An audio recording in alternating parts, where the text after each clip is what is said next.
The clock is ticking, and Britain is at a perilous crossroads.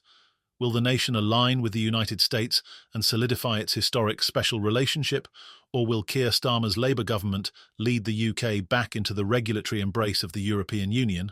The stakes have never been higher, with senior Trump advisor Stephen Moore dropping a bombshell.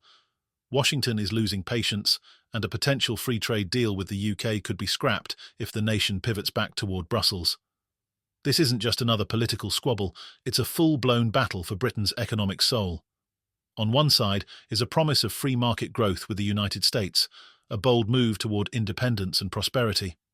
On the other is Starmer's vision of a reset with Europe, a strategy critics claim could drag the UK back into the socialist model it sought to escape. As tensions rise, protests erupt across the UK, from furious farmers to outraged motorists.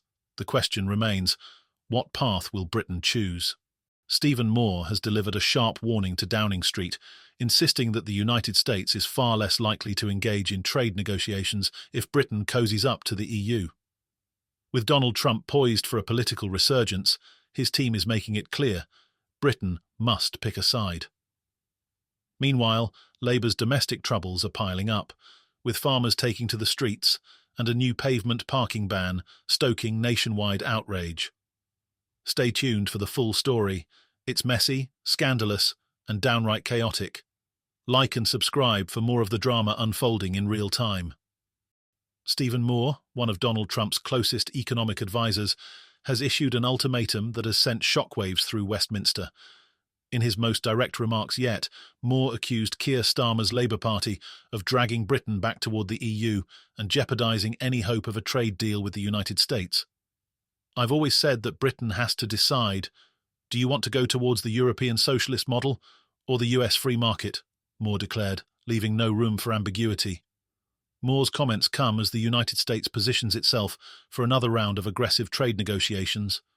Trump has already hinted at imposing sky-high tariffs, 20% on some imports and up to 60% on goods from China, in a bid to bolster the American economy.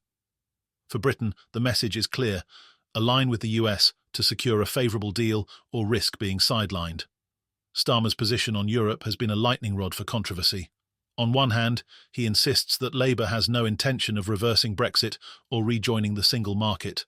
On the other, his repeated calls for a reset in relations with the EU have led to accusations of backtracking on Brexit. In a Mansion House speech, Rachel Reeves echoed Starmer's sentiments, emphasising the need to rebuild economic ties with Europe while respecting the 2016 referendum result. But this delicate balancing act hasn't convinced everyone. Brexit hardliners see Labour's overtures to the EU as a betrayal of the Leave vote, while moderates argue that pragmatism is needed to revive a sluggish economy. The Bank of England's Andrew Bailey has also weighed in, calling for renewed trade relations with the EU. While Bailey claimed to remain neutral on Brexit, his comments were interpreted as a tacit endorsement of closer ties with Europe, a stance that has only fueled tensions. Meanwhile, the Trump camp has made it clear that America's interest in a UK trade deal is contingent on Britain's willingness to break free from the EU's regulatory framework. Moore reiterated that the US views its relationship with the UK as unique, far more valuable than ties with France or Germany. However, any indication that the UK is drifting back toward Brussels could derail negotiations entirely. Critics of Labour argue that this hesitation to commit to a US-centric strategy risks alienating Britain's strongest ally at a time when the nation can least afford it.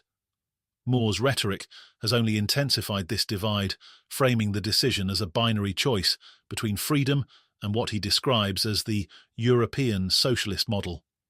For Starmer, this creates an impossible dilemma: embrace the US at the risk of alienating pro-EU voters, or move closer to Europe and risk losing Washington's goodwill. While Labour grapples with foreign policy, a domestic firestorm is brewing in Wales. Welsh farmers are furious over proposed inheritance tax reforms, which they claim will destroy family farms and devastate the rural economy. Welsh First Minister Eluned Morgan stoked the flames with a controversial statement urging farmers to calm down about the changes, a remark that has been met with outright fury. Baroness Morgan argued that only a tiny proportion of farms would be affected by the so-called death tax, but farmers are not buying it. Hundreds are preparing to descend on Labour's Welsh conference in Llandudno this weekend, armed with tractors, muck spreaders, and a message of defiance. Protesters are demanding that Labour scrap the reforms entirely, warning that these changes could spell the end for generations of family-owned farms. The backlash has been swift and severe. Andrew R.T. Davies, leader of the Welsh Conservatives, accused Morgan of being out of touch with rural communities. The Countryside Alliance piled on, calling her remarks patronising and warning that the reforms could trigger a full-scale agricultural crisis. With a massive rally planned in Parliament Square next week, Labour faces mounting pressure to backtrack. As if Labour didn't have enough on its plate, the Department for Transport's proposed nationwide ban on pavement parking has sparked a fresh wave of outrage.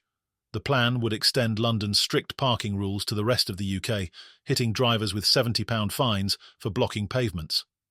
Transport Secretary Louise Hay has defended the policy as a step toward greater accessibility, but critics are crying foul. Motorists argue that the ban is yet another financial burden, particularly in areas where parking is already limited. Accessibility advocates counter that pavement parking forces vulnerable pedestrians, including wheelchair users and parents with prams, onto busy roads. The debate has divided communities, with some hailing the move as long overdue and others decrying it as a government overreach. Hay has promised that any new regulations would be implemented as soon as possible, but the backlash suggests that Labour may have underestimated the public's tolerance for new restrictions.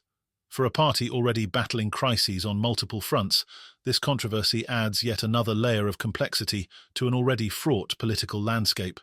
From transatlantic tensions to domestic upheaval, Britain's political scene has rarely been more volatile. At the heart of it all lies a choice that will define the nation's future. Will Britain align with the free market promises of the United States, or will it return to the regulatory framework of Europe?